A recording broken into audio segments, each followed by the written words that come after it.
As you may notice today, I'm rocking a slightly different shirt because it's match day against Andorra.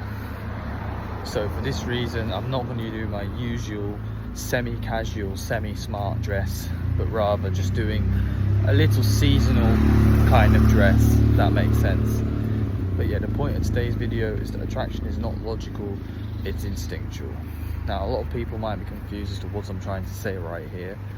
But simply put, there are many myths about attraction that we have been led to believe by obviously the media, school, TV shows, movies, etc.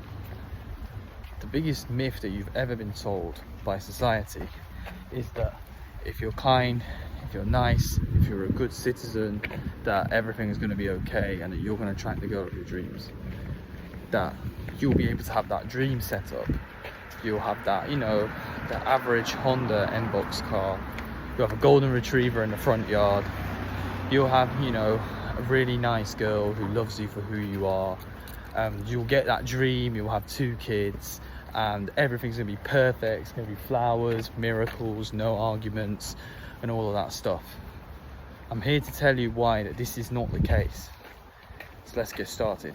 So when I talk about logic and instinct, what most people think is that attraction is something that needs to be earned, that there's like a checklist of things that you need to tick off in order to access a woman's intimacy.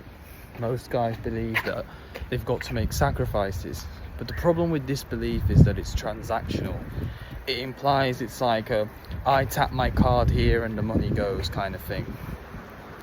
Some relationships, or most relationships, are like that, and obviously that's a negative because looking at how high the divorce rates are, in fact the women initiate most divorces, vice versa. But the actual truth is that there are guys who don't even need to open their mouth and can access a woman's attraction.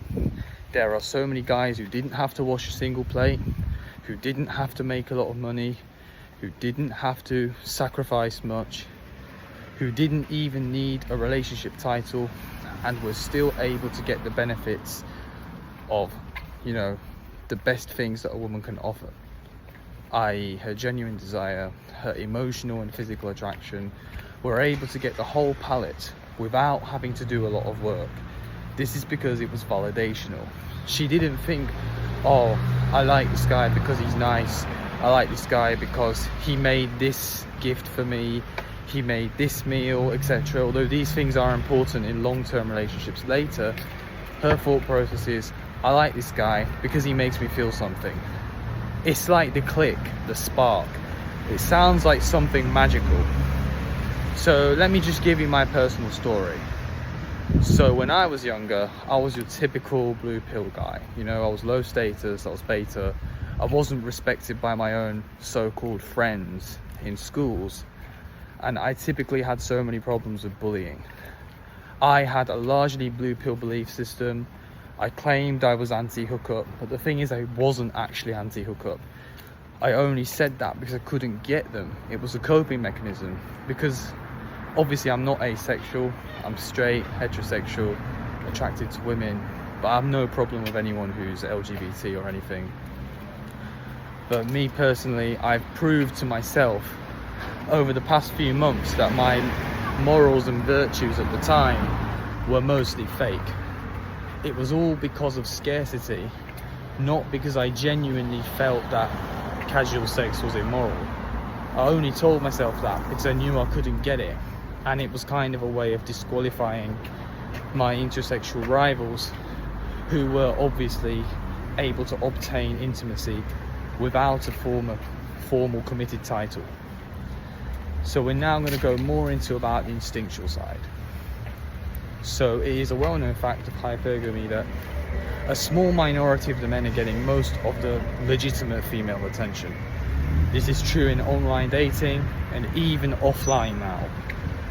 So we've already established this fact around 1,000 times for anybody who's familiar with this space. But more on the logic versus instinct.